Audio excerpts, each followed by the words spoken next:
So, welcome to another episode of the Pepe Soup Talk Show, where we bring to the table movers and shakers in the African diaspora. Our special guest today is a trader, investor, a coach, business owner.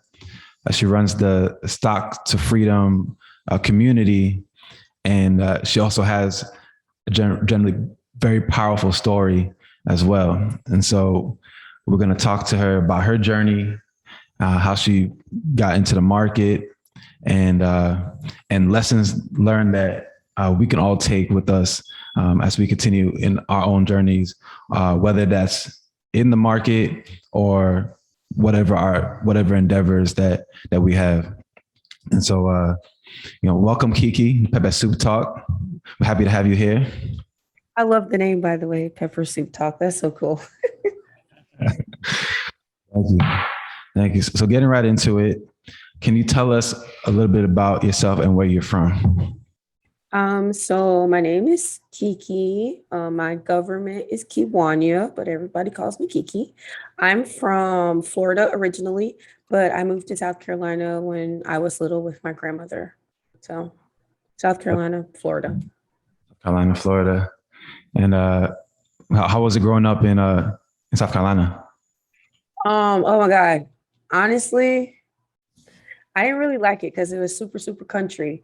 And I was from Orlando and I was used to, they say the city life, but I don't know. It was just completely different. The people were different. The food that they ate were different. And I had to get accustomed to it because living in Florida, it was just, I had friends. I loved it. And as a kid, you had to move to a new place. You don't really like that too much. So I loved it because of my grandmother. Okay. And I know South Carolina, there's Charleston, right? And Columbia. Those are the two places I know. What part of South Carolina did you grow up in? So I'm 3 hours away from Charleston. I'm in a place called Dillon. It's like on the south of the border of North Carolina, like literally on the border of North Carolina. So small town. Got you. And so were you always entrepreneurial and into the market? Like how did that all come about for you? Like what was your entry point into the space you're in today? So as a kid, I actually grew up in a shelter with my mom in Florida, and my dad had a really, really bad drug habit. Yeah. Modernized people would call him a crackhead. That's what he was.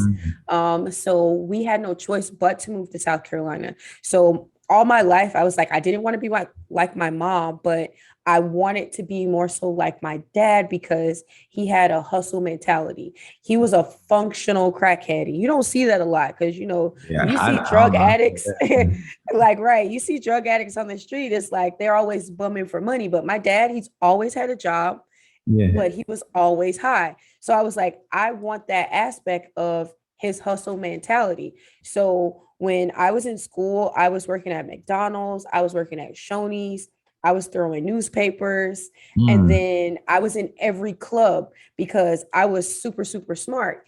And I wanted to make sure I got into college because that's what I was told. As long as you get a yeah. good job, you make good grades, you could be successful. So one day when I was in the yearbook club, my teacher kept going in and out, and we were trying to get the book done. And I was like, what are you doing? We have a deadline. I need you to be in here. And she's like, I'm just checking my stocks. I'm coming. And I was like, stocks? What's stocks? And so she was like, well, I think it might be something, you could be interested in. She was like, you like numbers. So I looked at it for a couple of minutes and I was like, all right, whatever. I'll tell my mom about it. So by this time, my mom had moved to South Carolina and we were back staying with her. I was in high school now. And I told her, and she was like, oh no, that's for rich white people. That's not for us. And I was like, okay. So I went back to school and I told my teacher, Yeah. and she was like, what? I was like, yep, that's what she told me. So because I was a nerd, I couldn't get it out of my mind. So Yeah. I started going to the library. I started Googling things. And then it was like 2.5 weeks, 3 weeks later, I thought about it. I was like, my teacher's white, but she's not freaking rich. I was like, I can do this. So I sat down with my teacher and I was like, look, I got some money put to the side, but I'm going to have to trade on your account because I'm not old enough to get my own account. Yeah. So I was like, we'll do a 70-30 split. You take 70, I take 30, because if we get caught, you're going to jail, not me. And you're going to need the money. So she laughed it off just like you guys did. And she was like, all right, whatever. We can do that. So by the end of my junior year, the first year I started trading, I made like $88,000, my cut. And Wait, I was up. just trading. Wait, we can't glance over that. Yeah. You said your first year you made $88,000? Yeah, because just her cut. Just my cut. This is in high school? This was in high school. That's crazy. Wow. And I was just trading penny stocks. So I wasn't trading anything else but penny stocks, because at that time I didn't know about options and futures.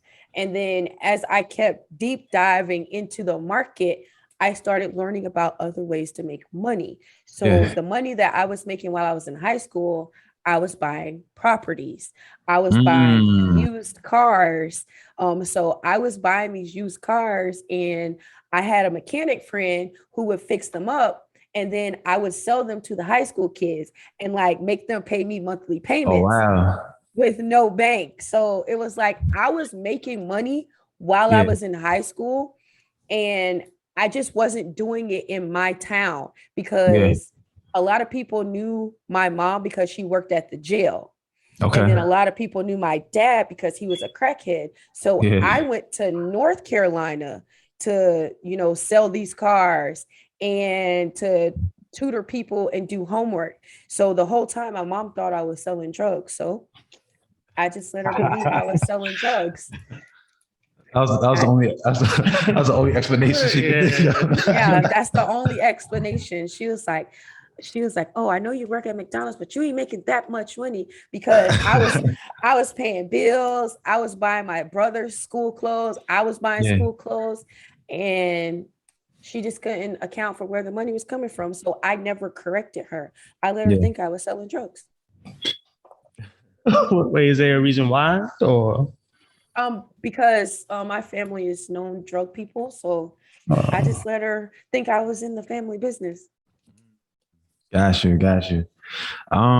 So what was going through your mind during that year when, because like you say, your share was 88,000 that year. It's a senior year in high school. Were you like, man, 88,000? Let me find ways to grow this. Like you said, you started investing in properties. How did you even know to invest in properties? How you're flipping cars? Like what was your mindset and your thought process during that time? So a lot of my thought process came from my teacher, who shall not be named because she wanted to be anonymous. And she was awesome. She didn't have any kids. And she would just tell me all these things that she learned as she grew up and she was in college. And then my mechanic friend, he was a drug dealer, but he was a smart drug dealer. He knew how to hide his money and he would buy property. So he was like, look, you got all this money. He was like, you need to start buying properties. He was like, you got cars. You need to start, flipping these cars because you're not driving them. And I was like, well, okay, whatever. And so he would introduce me into these other people. And so that's how I got into learning about properties. And it wasn't my senior year. This was just my junior year. Yeah. This wasn't even my senior year, because my junior year, I added more money to that because I joined the military. And I was recruiting people to join the military. And for every person, they were paying me like $25,000 or $3,000, something like that. Yeah. I got like 30 people my first year. So on top of the money I was making in the market, the military was paying me to get high school kids to join the military. So yeah, I was sitting on a lot of cash. Wow. So it looks like in a young age, you had multiple streams of income off the bat, So just in terms of, the frame of mind of a teenager in high school, that's like a lot of responsibility, even Even if it was me back in the day, I would have just Yeah. it just been anyway. So how were you able to maintain that discipline at a young age? I wasn't. I blew a lot of money, Oh, like on yeah. cars, on shoes, on just random bull crap that I didn't need. So I wasn't that responsible. But I did put some to the side because I saw how I grew up in the shelter. And I was like, I'll never step foot into another shelter as long as I live, unless I'm there to help the needy. But me personally, I never wanted to go back. So that's why, even though, I spent money, I still saved money at the same time. Got you, got you. And it sounds like your teacher had a big influence on you, given that she's the one that got you into the market, got you into these other avenues too. I think that really speaks to the importance of mentorship, or the power of mentorship too, because man, I don't know many people who make 88,000 their first year trading, and that was even just your cut. Do you remember what those times were like for the trades you were getting into? Was it mostly your teacher making the trades and you were sort of following along or learning during that time, or what was that? So my teacher was no mentor, guys. She was just jumping in stocks by luck. Like, when I say by luck, she was just randomly buying things. And she was like, yeah, I'm just gonna buy this because it looks good. And I'm like, what? Yeah, You didn't do any research? Like, and then she kept mentioning some guy named uh Timothy Sykes, I think his name is.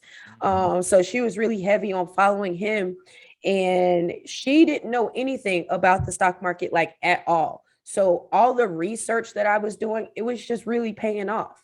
Now, I did take a lot of losses in the yeah, beginning because I didn't have anybody to talk to about it. She wasn't a person that I could talk to. yeah, Because she didn't know anything. So I literally had to learn on the go. yeah. And as I was learning, I was just learning from the mistakes that I was making. Mhm. I think that the main lesson was don't quit, because there was a time in high school when I had put like $15,000 in, and then I blew it up. Like, it just, Yeah, I made a bad trade, and I was at the point where I was just going to quit. And home life was horrible because my dad was getting worse in the streets, and my mom didn't understand. I couldn't talk to her, so I was forced to grow up like really, yeah, really young, and I had to take care of my brother. So I think the main thing that stuck with me was don't quit, don't give yeah, up. So that's what I did. Even though I blew that account up, it took me like a month to recover, because I was like, man, I'm not getting back yeah, in this. I'm not doing this no more. And then yeah. it was like, but the money is great. So I need to go back. And so that was the main thing. It was like the money kept drawing me back. And I just kept learning. I Just didn't kept quit. going. Yeah, I Yeah, just kept going. yeah, for sure. And just based off of that, so we know from experience, or what people should know is, trading is a emotional process also. And then on top of that, being in your teenage years, having that weight of trading is just a big achievement. Do you know what factors contribute or helped you to be able to maintain that emotional bond in trading and then still being successful? My grandma and my teacher, because there was a point when I was in high school that I wanted to kill myself. So Mm. I did have suicidal thoughts when I was in high school because, again, my home life was absolutely horrid. My dad would steal the cars and he'd let dope boys rent them out. When I get to school, people would talk about me because, my dad had a drug habit. And then I had to worry about my brother, who was acting out in school because he wasn't getting the attention that he wanted at home. And Yeah, it was a lot on my plate. So my grandma was very, very heavy in church. And she helped me. And again, my teacher, she really helped me. Like, she talked to me, she took me on trips. Like, without those two, I don't think I'd be here today. mm, So They were very, very, very helpful in my upbringing while I was in high school. And then, of course, the military, because I was in JRTC when I was in high school and I was in control of a lot of people. And then as I was in control of these other underclassmen, I saw that people had it worse than I did. Like I was dealing with a drug addict dad and a mom that really didn't care about me. But these kids were dealing with abusive parents, or these kids were in foster care and the foster parents didn't care about them because all they saw was a check. So it was like, it was in those moments where I had to take a step back and stop thinking about me and realize that it didn't matter what I was going through. There's always somebody somewhere that's worse off than me. So it was like, that was my drive. I'm not dead. Yeah. I got all my limbs. Mm. I'm making money. So what's the problem? Like, what are you really upset about? So it was those people. They kept pushing me regardless of what I wanted to do. Oh, and then my JRTC teacher, Sergeant Nelson is his name. That guy looked like my stepdad that was in the military. Sergeant Nelson was the male figure I had in my life while I was in high school. I love that man to this day. Anytime I see him, I give him a hug. I ask him what he needs. I love me some Sergeant Nelson. And then he moved away. He just moved away. And my senior year was trash. And shout out to Sergeant Nelson too. Yeah, Sergeant Nelson. Now, so then you went to the military after college, after high school? Yep. I graduated early, went to the military police, ended up getting sick and having to get out. That's when I found out I had lupus. Mm. And what was that period like for you? It was horrible because I was on top of the world. Like Yeah.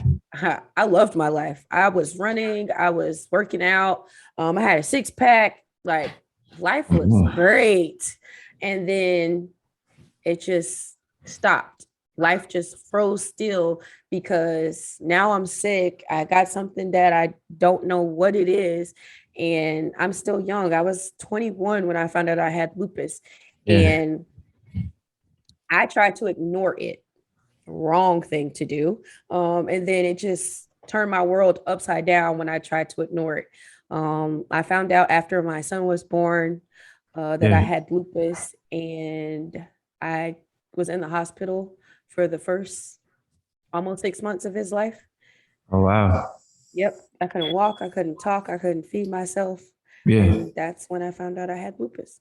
And you were 21 at the time, you said, till you got out the military. And what were those symptoms like during that time for people who aren't familiar with lupus? So every day I was waking up in like agonizing pain. So you're men, so you probably don't have cramps, but if somebody needs you in the groin, unimaginable pain, multiply that by 20, and that's all over my body. So my nerves was reacting all the time.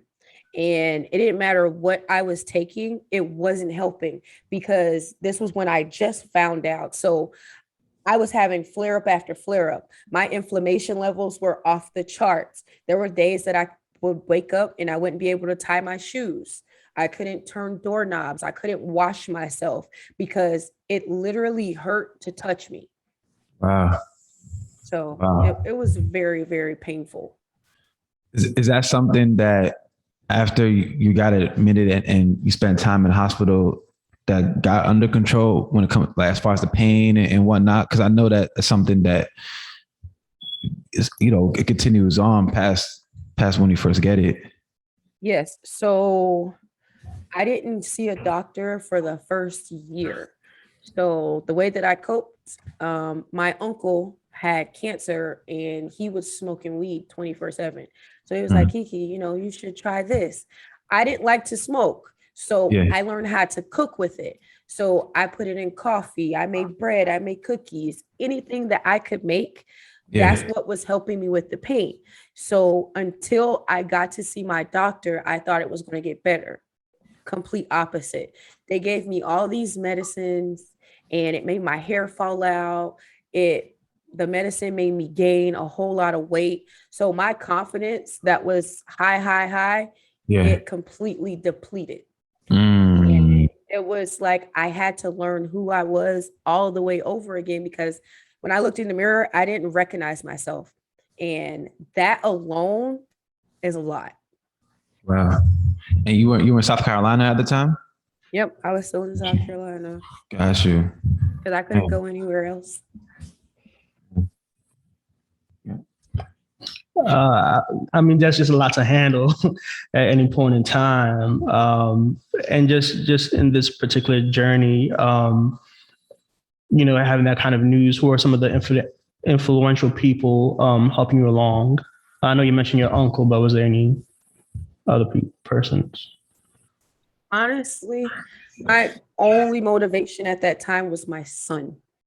My son was the only person that I had to live for, because everybody else was like, they were just sitting around waiting on me to die, because the doctors was like, you need to stay at home. They told me that I couldn't go to college. They told me that I couldn't get a job because I was in so much pain. And the pain medicine that they had me on, I was literally on it 24/7. They had me on Percocet 10s 5 times a day. Wow. Like, I couldn't even drive because I was heavily medicated 24/7. And any job that I went to, if it was physical labor, I wouldn't have been able to sustain the job because I was always medicated. So the last time I went to my doctor, he was like, well, you can't go to college because the up and down and the walking and the blah, blah, blah. And I was like, you know what? You're not in charge of me. I can go to school. So I enrolled in college, and sure enough, my lupus started flaring up because of all the walking from class to class. Yeah. But because I had that same mindset of not giving up, I was like, you know what? Doctor's probably right. I'm going to finish out this semester to the best of my ability, and then I'm going to go online. So then I registered to Francis Marion, graduated. I got my master's degree, and then I went back again and I got my second master's degree. So I ended up walking across the stage, even though my doctors told me that I wouldn't be able to. Ha ha ha, joke's on you. So ended up walking across the stage. And then from there, I became a police officer. Wow. Was there a point in time that you're able to get back to a sense of normalcy because the fact that you went to college, you ended up going to college, you're getting master's degrees, you're living, but you're also dealing with this condition. Like, what was that path? Were you in pain that the whole time? Every day was a painful day. The medicine was not helping. The best that I could tell you was that I was just high. I was a functional high person all day long. I never got addicted to the pills because I always hated taking pills. So I would try to only take them when I needed them, but they never helped my pain. They just made me high. So no, my everyday normal activity, I'm at a 7 in pain every single day. Wow. I got a patch on right now. Wow. I got a pain patch on right now, and I'm still at a 7. Now this patch stays on all day, every day. I take it off once a week and I put on a new one, and I'm still at a 7. But that's my normal. And for somebody that's not used to pain, a 7, you're in the hospital. You're at the hospital knocking on their door every day. Like, bro, fix me. And I'm just like, I'm good. Wow. I just gotta say, if you're someone who doesn't deal with that kind of pain, like, you got nothing to complain about the fact that, you've been able to accomplish what you have. That's damn near unbelievable. That's really powerful and inspiring. So now talk to us more about your journey into the market. Were you trading while you're in college, while you're in school. We know you talked about real estate too, and some other endeavors. So what was that path like for you? So with the real estate, I was buying small properties, like $20,000 properties. And then I knew some functional crackheads that I would get to fix the properties up. So I wouldn't have to pay a general contractor. Yeah. Houses look great. And I was paying cash for them because of the money that I was making out of the market.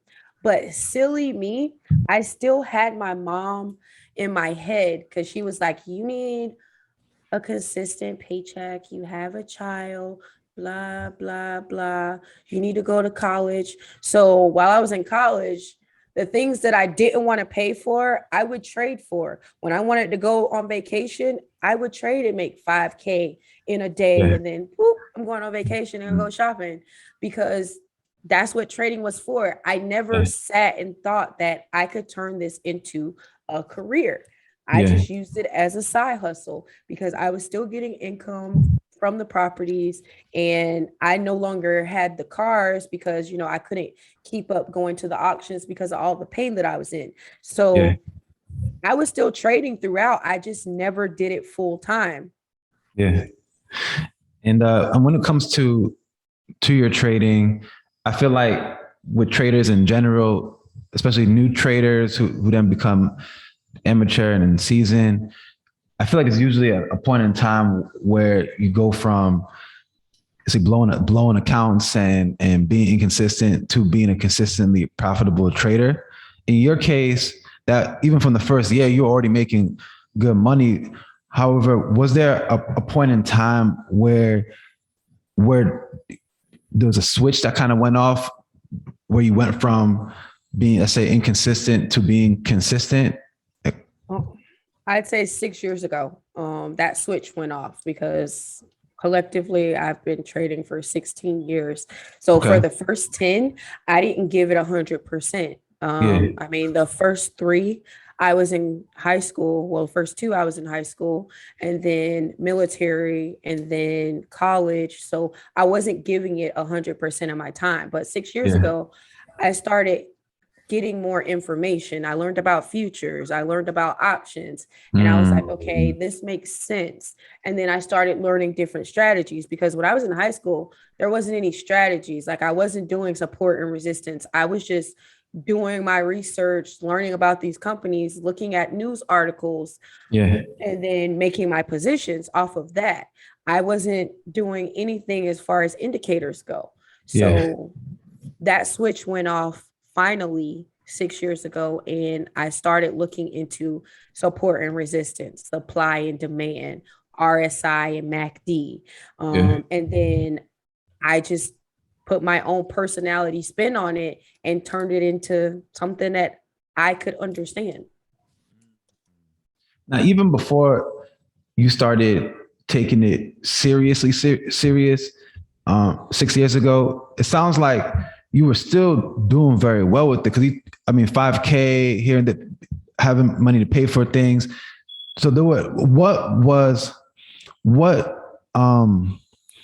what understanding did you have, or what kind of techniques worked for you even in those earlier years before you even started getting more into the technicals and really starting to do that deep research?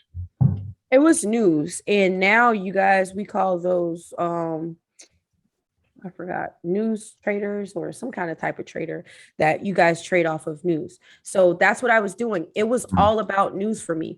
I was able to break down news and understand what the news meant.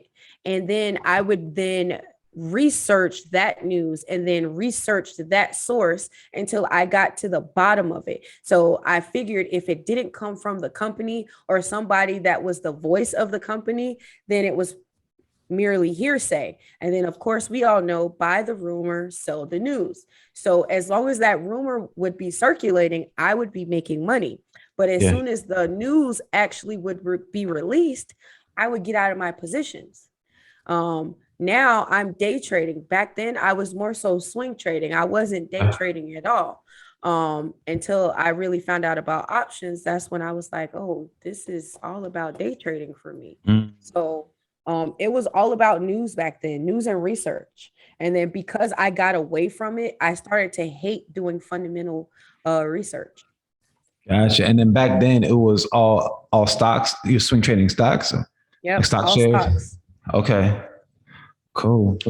And then 6 years ago, what was any trigger or anything or catalyst that make you to take your trading more seriously back then? Yes, it was. There was a really big catalyst. I went to purchase a property, and it was a white guy, and he was like, "How can you afford, to buy my property?" And I've been getting that even, in this time, but 6 years ago, it was that one guy, and he was like, "You can't afford this." He was like, "Would you want to rent my property instead of, trying to buy it because you're still young, um, and I've just looked at him like, "How can you tell me what I can afford? Why? Because of the way that I look, because of the color of my skin."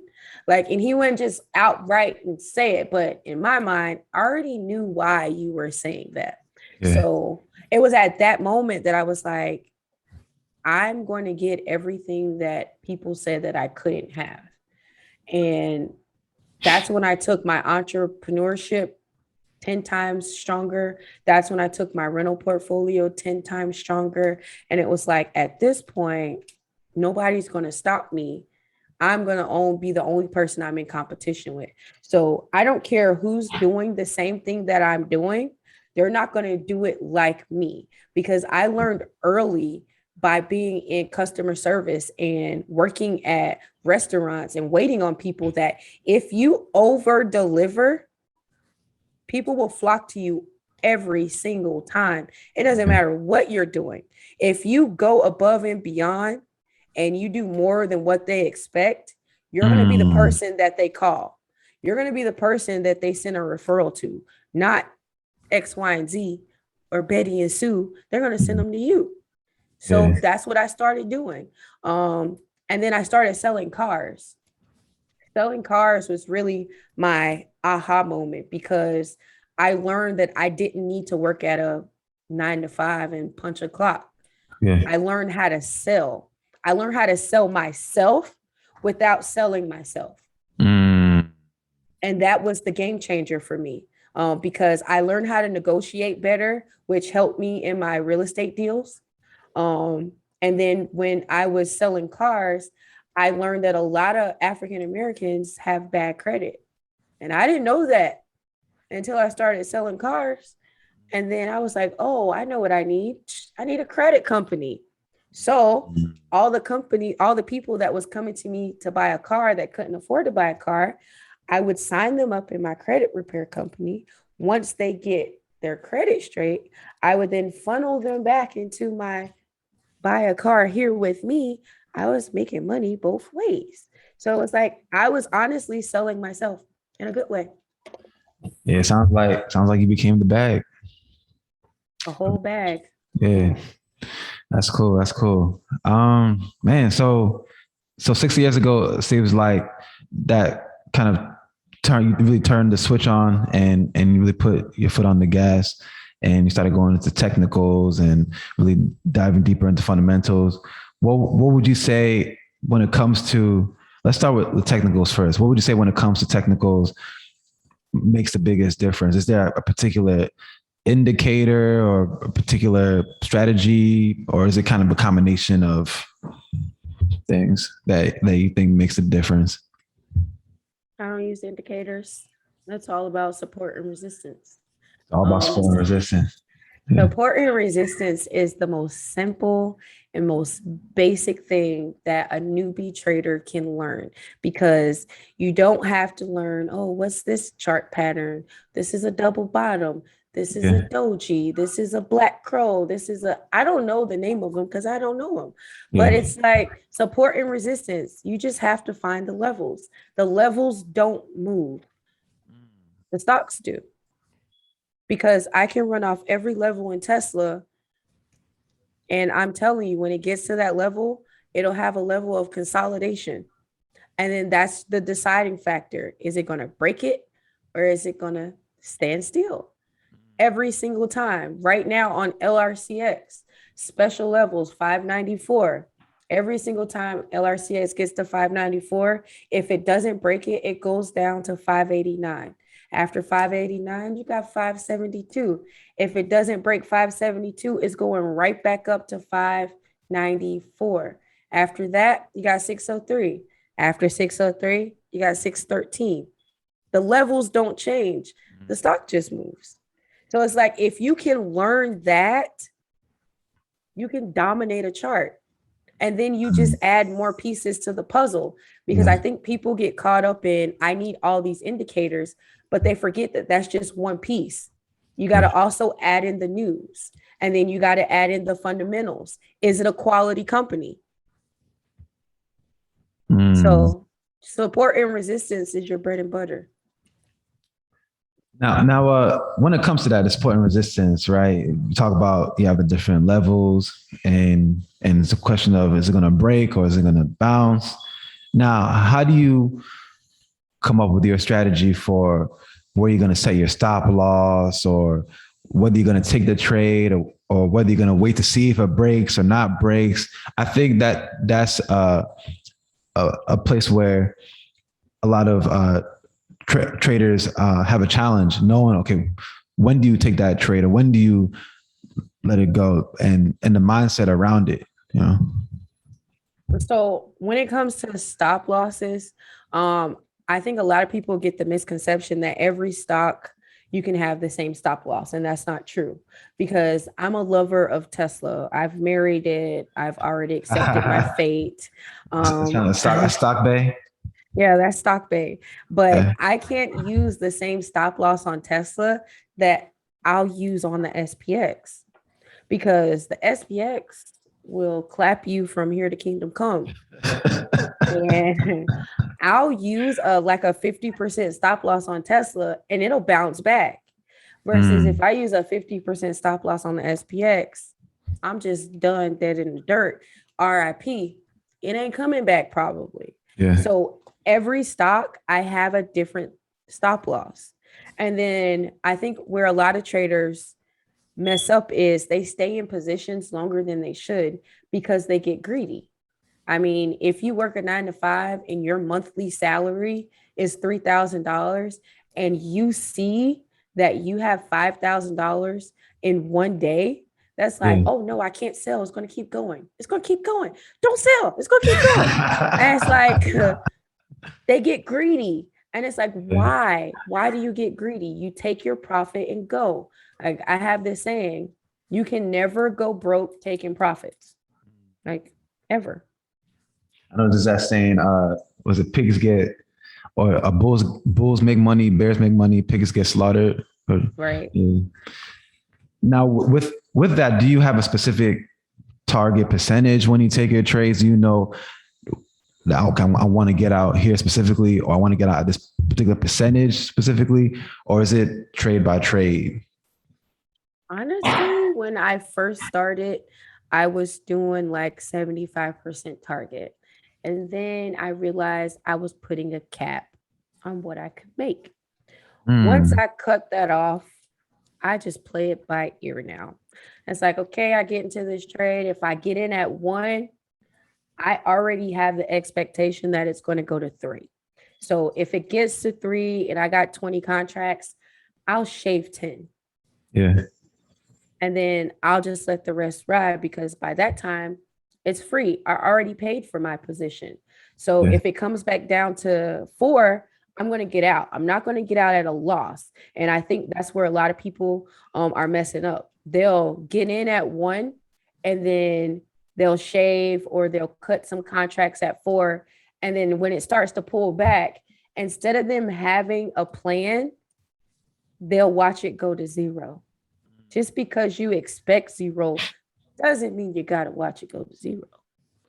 Now, just to add some clarity. So when you say from 1 to 3 or 4, so you're saying, so it's $1, it's $1 for the option premium. And so you're expecting it to times by by 3, like make 300% return on that or 400% return on it. And so now are you looking specifically for option contracts that can go 300%, 400% when you're looking to purchase them in general? Yes. In general, I'm looking at a contract that I know will net me 30%. Okay. On general, any contract that I get into, I know it's going to make 30%. And it's up to me to get out at 30% or continue to hold it and let it, be great. And how do you know that? Like, how do you know going into trade, like, oh, this is something that could make me 30%? Because I'm an algo, duh. So the main reason why I know that is because I stick to the same group of stocks. I don't change up my stocks unless it's news related. And the reason why is because I've put time, like relationship time into these stocks where I know what makes them tick. I know that if a certain type of news comes out, that this is not going to go over well. Whereas you might expect it to be okay. I know it's going to sell off. So it's because I've put that much time and research into my dedicated watch list that I don't trade anything else. I've been trading the same set of stocks for the past 7.5 years. Wow. It really sounds like when you talk, because we joke and everything when we call stocks Bay and all of that, but it really sounds like you got to build relationships with these different stocks and how they move and whatnot. Do you have like how many stocks do you have on your watch list, or how many stocks have you been trading for the last 7 years that you've consistently been trading? Is it like 3 or 4? Is it like 20? So I got 22 total. But I always only look at 12. I've been looking at the same 12-ish stocks for the past 5 years because I've learned that in order for us to grow as a country, as a nation, tech is the future. So I do trade more around tech stocks. And I do have some stocks in there that aren't tech that do really, really great. I like the semiconductors, like LRCX is one of them, and then NVIDIA. But mainly for me, I'm a tech girl all day, every day. Even when they're not in season, I still make money. Word. So just going back, so I'm actually in Stocks to Freedom. Joined in May, I think. Shout out to Stocks to Freedom. I'm very inconsistent in the chats. Okay, very inconsistent in the chats. We're gonna call himself out. All right, you for the streets. Sorry, I didn't hear. I say you for the streets. And so one of the things, so your teaching style is very unique. So you do what do you call it? Push, support, and resistance. That's all you need. One of the most impressive things that I saw you do was when I guess AMD finally broke $100, and somehow you predict it will go to I think 115 the following week. That's one of the things I was like, I don't see the support or the resistance there. And how are we able to see that? Oh, it broke through and then it'll go all the way through over there. Man, your screen froze. Anyway. My screen first? Yeah, we got you on one. You look like you won. Oh, here we go. Okay, there we go. All right, cool. Okay, so with AMD has been consolidating for a very, very long time. We already know about the chip shortage, but what a lot of people didn't take in consideration was the seasonality of AMD. That past back testing on AMD, if you go back and look at seasonality, it runs drastically. And when it came time for a seasonality, once it broke 100, I knew it was time for AMD to go. And that 115, I wanted it to get there in 2 weeks. It got there in a week. And the main reason why I wanted it to take 2 was because AMD has this pattern. If it runs really, really strong, it's going to pull back really, really fast. But if it's slow and steady and it climbs and it'll go $4 or $5 and then it'll consolidate and it'll go $4 or $5 and then it'll consolidate. That's what I wanted. It didn't happen that way because we got all these new people, millennials trading, and they're just crazy. They just buy. They just buy. Yeah. And they put us in a squeeze and it overexerted AMD. So when I was looking at the support and resistance, I knew we could go back to the top. We had the possibility to go back to the top. So I just look left. And when I say look left, I looked at what AMD did before it dropped off the face of the earth. So because of what it did before, I was able to use the fib levels to see what was our next target on AMD. And I only use those when we're at all-time highs. Other than that, I hate fibs. And why specifically do you use that indicator at all-time highs? Because it'll give me the different percentages of where we could go. So I think it's like 67 point something percent. It's like the historic number for the fib levels. And I think that's where the 115 fell at. So once we got there, I knew that we could possibly push to that 122. My target was 121, but it gave us 122. So it was $1 off. Not bad. Gotcha. I gotta say, so I had been in AMD since I'd gotten into a position. I think it was in December, and I was very down on the position. I literally got out of my position a week before I ran up, and I was hurt. I bet you was. I bet you was hurt. It's all good. It's all good. So my AMD position, I was in the 90s, and I had the 90s, and the expiration was for October. Yeah. Ooh. Yeah. I mean, I made a lot of money. I just sold them early. And that was by accident because I was at the doctor's office and I sold the wrong ones. I was so hurt. Oh man. But it's I know you ate off of a lot of other plays. Can you talk to us about some of your best plays? So since we're talking about best plays, congratulations to the $1 Million Day. I believe you had a couple weeks ago. Definitely not an easy feat by no levels. So it wasn't a day; it was just collective for the year so far. Yeah. Yes, it was not easy because I will tell you guys that I have been in my own way forever. I thought I was going to reach it last year, but I didn't. I was off because, I lost a lot of unnecessary money last year. And Mark Monroe helped me change that outlook. Once I got under his wing, I was able to see the mistakes that I was making. And so this year, I challenged myself that I wasn't going to make the same mistakes that I made last year. What were some of those mistakes that you were making? Position sizing. I wasn't doing correct position sizing. So if my conviction was really, really strong, I would still only buy like 20, 30 contracts versus now I buy 100, 200 contracts. And then I'm not seeing my plays through.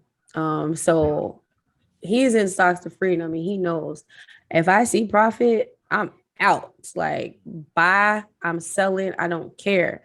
And so this year I've been holding positions way longer because even though I was swinging when I was in high school, once I learned about options, I was more so a day trader. And I had to go back to my roots and learn that, hey, these swing positions do work. I can still get my day trades in between, but ultimately I need to have these swing positions so I can still consistently be making money. And that's how it helped me. The Amazon trade was the one that pushed me over the top. I put it in the group. And for the first time in 15 years, I called the bottom on a stock. Wow. That was an achievement right there. Like I was just, yes. Like I felt like God came down and touched me. And I was like, y'all, I'm 100% sure that this is the bottom on Amazon. And Amazon hit 32, it was like 32, 31.78 or something like that. And I was like, the 3400s for December is where you want to be. And it hit 35.45. It was 140 some points in the money. And that just pushed my number right on over. And I was like, I'm out of there. I don't care about December. And I was like, I don't care about December. I am done. I sold it so fast. So fast. You know, Amazon really rolled back up there. And now it's just coming right back down. And it's okay because I'm a rider right back up. So let's talk about that. Like right now, the market is going crazy. We saw people talking about that real estate company in China, like Evergrande. Yeah, Evergrande. And then talking about the market here. How are you seeing what's going on? We know September is typically a weaker month too. Do you feel like, and then people talk about the taper coming. How are you looking at the next 3 months or looking at the end of 2021 when it comes to the market? So my aspects on the market is if we take out 42.93, the market's going to die. There's no bringing it back. It's going to go to crap and people are going to be very, very sad. The bulls are going to cry. The bears are going to be, look, we're going to win. And we're not going to have a Santa Claus effect in December. The only thing that can change that is if they come on tomorrow and they say COVID's too powerful, we can't begin the taper, jobs aren't where we want them to be, and tapering won't start until Q3 or Q2 of next year. Then the market will possibly bounce here at this maybe 4,300 and then go back to the top. Then we'll hit our end of the year target. But if they taper, it's going to be a bloodbath. A bloodbath. And the only reason why I say it's going to be a bloodbath, a lot of people don't think so, but I think it will be, because even though we have this 5% correction, officially we have a 5% correction now, we got a gap down there at the bottom that a lot of people not talking about. And if we get back down there, I'm going to turn that M into a B, because I'm going to work this system so good. I'm going to work it. I'm going to work this system so good. I'm waiting for us to break this because I got my chart set up. I got my alert set up. I'm ready. You coming for whoever who has it. Everybody. So how do you decide how to approach the market right now? Like how to, because like you're saying, it could go up depending on the news tomorrow and what happens. It could really crash. How do you decide whether you're bullish or bearish on the market right now? So I do try to go back and I look at past instances on what happened on the SPX. So 2018 has been the main one that I've been going back to nonstop, because that's the one that resembles what we're going through right now the most. And because of that, I've been able to see everything that's happening from a completely different lens. Whereas people are just focused on right now, I'm looking 3 years in the past to get my information for right now. Just like you guys are thinking about December when I'm already thinking about the second quarter. So that's the difference between me and most people. Yeah. I'm not just worried about the right now. I've already seen that. I've already seen what will be, what could be, and what will be. But everybody else, they just sitting around chilling, worried about nothing. Thank you for being with us today. If you like what you hear, you like what you see, please make sure to definitely subscribe to our channel. Make sure to hit the like button down below. We want to keep this conversation going because Kiki is getting spicy with us right now, and we love it. So Kiki, when it comes to the different asset classes, options versus stocks versus futures, what do you like? What do you like the most? Are you mostly trading options, or have you been trading everything during the market? So I've been mostly trading options. However, I am getting back into buying stocks, just so that I can diversify a little bit more and put some things over to the side. I do love futures. I wish everybody could trade futures because if that was the case, we could really break that wealth gap barrier. So I do trade futures from time to time. Not as much as options though. I pulled an all-nighter and I tried to look at futures last night, and Jesus, I'm just telling you, I was Got you. living life on the edge last night. And real quickly, I know you opened the Discord and closed it here and there. Are you currently accepting more people if people are trying to get in contact with you? I sound like you in my business, Barbara, but yes, I did. I just opened the doors today. So the reason behind that is we have 1,500 people in the group. Everybody isn't active. You only see the same amount of people being active all the time. But the people that are in the back, they are making money because they text me nonstop. It's like, Kiki, this is what I made today. One of the guys sent me a message and he's up 400K for the year. He only makes 60,000 in his job and he's up 400K for the year. And it's like, he's been in the group since April when we opened it. And he's like, Kiki, without your group, I don't know what I would have done.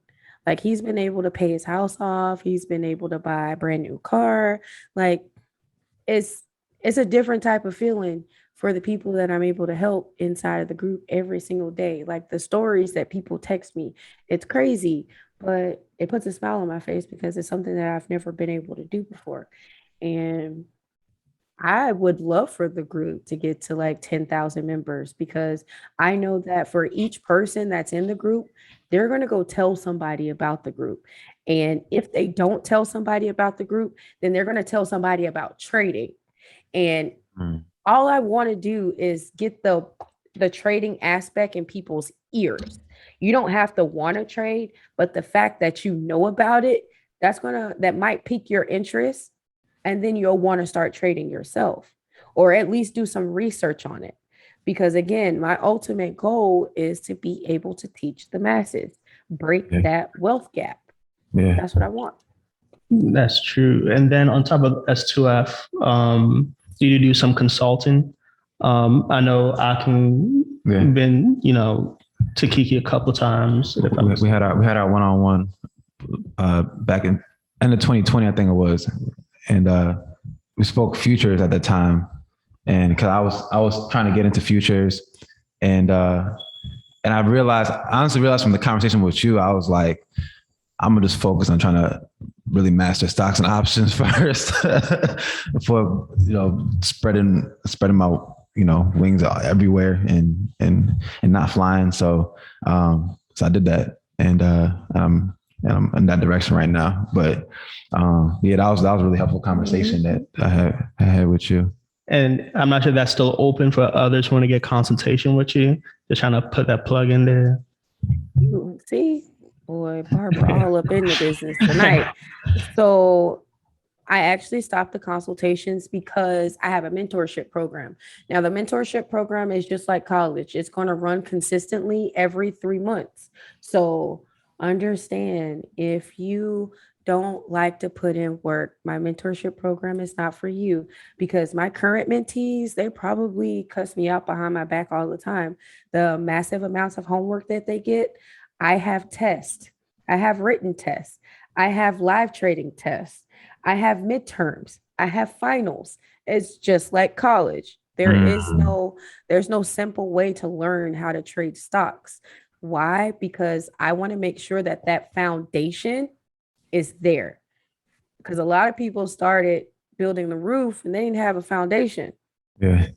So it was like you started backwards. I don't know what kind of blueprint you had, but you started backwards. So the mentorship that I have, it's really intensive. Like I make sure that you learn every single session. Yes, it sounds like a lot of becoming a good trader really boils down to just putting in the work. Just doing, just putting in the work, doing the research, spending the time, and like you were saying earlier, a lot. It's not quitting. That's making sure that you keep going until the point that things really click. And also sounds like there's always another level to get to, too. You know, hopefully, well, not hopefully, we'll see what happens to the market. But like you're saying, if the market crashes, maybe we turn that M into a B. But There we go. yeah, True. But I think the main thing that a lot of people don't know is that they think trading is all about learning the stocks. Trading is all mental. Like it is all mental. That's the one thing that a lot of people don't talk on is the mental capacity to trade because it's an emotional roller coaster and nobody talks about it. All they say is, here's an indicator, there's an indicator, yeah, B5 any, meeny, miny, mo. That's it. But that mental aspect, if you don't take the time to learn or see that it's a lot of mental, trading is just, it's going to be very difficult. what do traders need to pay attention to when it comes to your mental? Because you might have gained the knowledge or understand what you're doing, but even knowing that it's a mental game, like what specifically do you need to focus on to improve your mental on trading? Looking inside yourself, constantly learning. Because one thing is a lot of people come to me and they think because they've gone to Google that they know everything because Google has all the answers. Um, you can't come to somebody and not be coachable. Being Like coachable. Yeah. you got to be able to be coachable. Like you guys really, they say they want help, but at the end of the day, they don't really want help. They want you to do it for them. And if you're Mm, not doing it for them, then oh, she don't know what she's doing, blah blah blah. No, I know what I'm doing. I'm just going to make you do the work yeah. because it's like they say you get to stand on the shoulder of giants to see the mountaintops. I'm the giant. You can stand on my shoulders, but that doesn't mean I'm going to throw you onto the mountain. You still have to climb it. You still have to put in the work to get Yeah. to the mountain. And that's the mental capacity that a lot of people don't have. They say they want it, but they're not willing to put in the work. That's why you have a 1% and a 99%. And I didn't realize that until I was in this position. I think that's gonna the people watching this who are in the market or interested in the market. I think that's gonna really put the fire in the pack. So that's for sure. Now with your trading journey versus let's say your real estate journey or selling cars, like how did you decide or rather why did you decide to really focus on trading more than more than the other endeavors that you're doing? Because you've talked about, I know you buy properties and your other spaces as well, but it seems that trading is really where your bread and butter is. Um, Honestly, it's what I knew. I was comfortable with it. Yeah. And it didn't hit me that I could literally turn it into a career. And then Mm, my husband wanted to trade. So yeah. I've been trading since I was in high school and he was like, "Well, I want to get into trading." So I was like, he was working at the time. So I was like, "Okay, I'll start, getting serious about it and I'll give you the shortcut version because you work so many hours." And then it was like once I started deep diving into it, I just got re-obsessed because Yeah. in the beginning I was super obsessed, but now I got a problem. Like, I got a serious problem. It's like I wake up in the middle of the night and I'm like, oh, what time is it? Let me check the ES. Oh, okay. Let me go back to sleep. Like I do that. I find myself like I went on a trip a month ago and I was on the voice in the Discord and the market was going so good. I got FOMO while I was driving on 95 and I had to pull over on the side of the road, get my tablet out of the trunk and trade on the side of the road because it was like I just couldn't stop. I was like, no, I gotta stop. I gotta stop. I gotta trade. I gotta trade. Yeah. So I have a serious problem. It's an obsession. Sounds like a healthy one though, you know. Exactly. That's cool. That's cool. So we're starting to round out the talk, and there's a question that we like to ask at the end of our interviews, and that is, if you had to talk to your younger self, and let's take 21-year-old Kiki, or Kiki at the time that she was in the military and then had to leave, and you'd be going through a lot of challenges, but also a lot of ups and downs. What would you tell that younger self, knowing that you would get to where you are today? Don't worry about nothing. Like, dry your tears, suck it up, go balls deep. That's it. Amen. And then just peering into the future, where do you see yourself taking things over the next couple of years? Like, where would you like to see things really go?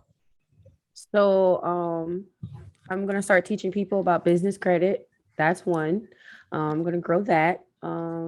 Stocks of Freedom is going to get even better because I'm going to get more admins and the group is going to grow and flourish.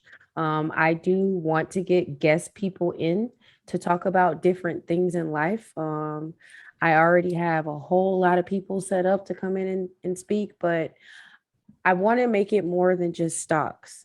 I want to make it to where people understand that once you get into this lifestyle, there's way more things that you can do. I want to be able to help people set their goals and hold them accountable for those goals. And then ultimately, I want to teach kids. So I actually have a summer program that I will be launching in 2022. And it's going to be the summer camp for kids about stocks. It's going to be a financial literacy summer program.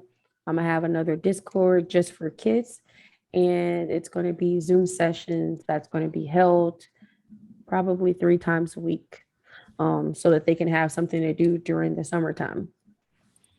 Wow, that's a lot. That's a lot coming down the pipeline. And I just want to say it's been an honor having this talk with you. We're so happy you're able to come on to Pepper Soup Talk. You're inspiration to so many people. And we're very excited to see where you continue to take things and see you continue to elevate. And this the strength that you have, it's really an inspiration to me personally. And Toby, got anything to add? No, not really. No, playing. But yeah, it's been an honor having you here. So we try to set up the link for the other things you have going on. I'm not if it's still open for the public, and attach it to this video below. Okay. I'll send it to you guys. My mentorship application is live. The Discord is live. It's in all my social media handles, but I will send it to you so you guys can have it. Cool. And Kiki, do you have anything to leave the people with? Yeah, guys, follow your dreams. Like, it doesn't matter how many times you fail. It only matters how many times you get up. Like, don't let nobody stop you from doing what you ultimately feel like you should be doing, because it doesn't matter at all. How old you are, age does not matter. You can start over 1,000,000 times and still succeed. If you guys know about the KFC dude, he started KFC late in age. He went to over 153 banks and got told no. That 154, that was the one that gave him the loan so he could start KFC. So it's like, don't stop. Just keep pushing. Your breakthrough is coming. Well, that's 154. That's a lot of no's. You got to have real persistence for that. Facts. but it takes that, right? This is Pepper Soup Talk. We here with Kiki Williams, trader, investor, businesswoman, coach. Kiki, again, it's been an honor, and we look forward to continuing to build with you and seeing where you take things. Of course. Well, thank you guys for having me. This was great. Yeah. Have a great rest of your night.